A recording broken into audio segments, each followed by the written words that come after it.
नमस्कार किसान भाइयों, मैं सोनू सोलंकी फिर से हाजिर हूँ आपके अपने चैनल गन्ना समाधान में। किसान भाइयों, आज हम बात करेंगे सरसों की कुछ टॉप वैरायटी के विषय में। कुछ किसानों के बहुत कमेंट आए हैं कि सरसों की वैरायटी के बारे में हमें जानकारी दीजिए, क्योंकि अब सरसों का टाइम चल रहा है बुआई का।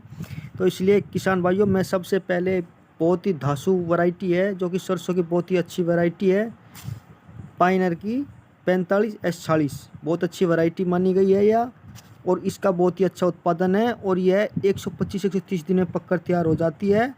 अगर बात कर ले इसके उत्पादन की तो 12 से 15 कुंटल का इसका उत्पादन रहता है प्रति एकड़ के हिसाब से।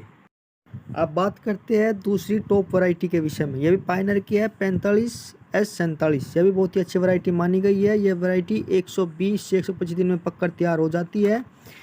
और बात करें इसके उत्पादन की तो 12 से 13 प्रति कुंटल प्रति एकड़ के हिसाब से बहुत ही अच्छा उत्पादन देती है। और इन दोनों वैरायटी में ज़्यादा कोई खास रोग भी नहीं लगते हैं। अब बात करते हैं तीसरी टॉप वैरायटी के विषय में। ये SVJH84, यह बहुत ही अच्छी टॉप वैरायटी है। ये 135 से 140 दिन में पककर तैयार हो जाती है। और बात करें इसके उत्पादन की तो इसका बड़ा ही अच्छा लाजवाब उत्पादन है। ये 16 कुंटल प्रति एकड़ तक का उत्पादन निकाल कर देती है।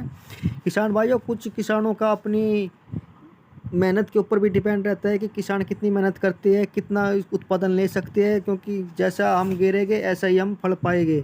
बड़े बड़ों ने कहा, जैसा गुड़ गिरोगे ऐसे ही मीठा पाओगे। तो किसान भाइयों, आप ये मत मानिए कि बिल्कुल ये वैरायटी पे भी होता है, ये ज़मीन पे भी निर्भर होता है और किसान की मेहनत पे भी डिपेंड करता है।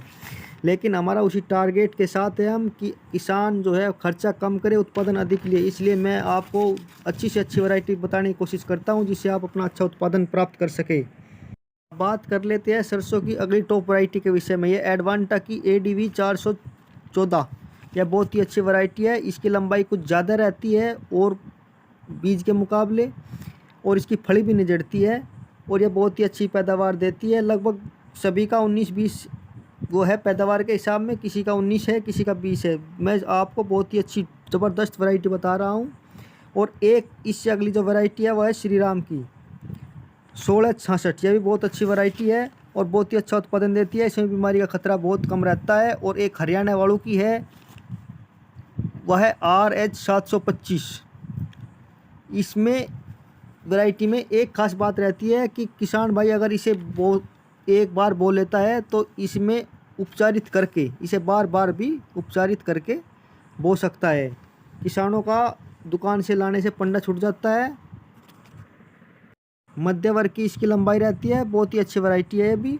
और किसान भाइयों, एक बायर की आती है 5210 भी आती है, 5222 भी आती है। लेकिन पिछले 2 वर्षों से ये देखा गया है, जो किसानों ने प्रैक्टिकल किया है और जो मेहनत की है, और कुछ ज़मीनों का मैं बताया कि ज़मीनों का फ़र्क है कि 5210 का उत्पादन बहुत ही अच्छा है और पौधे की लंबाई भी इसकी मध्य वर्ग की रहती है और तेल भी इसका अच्छा रहता है।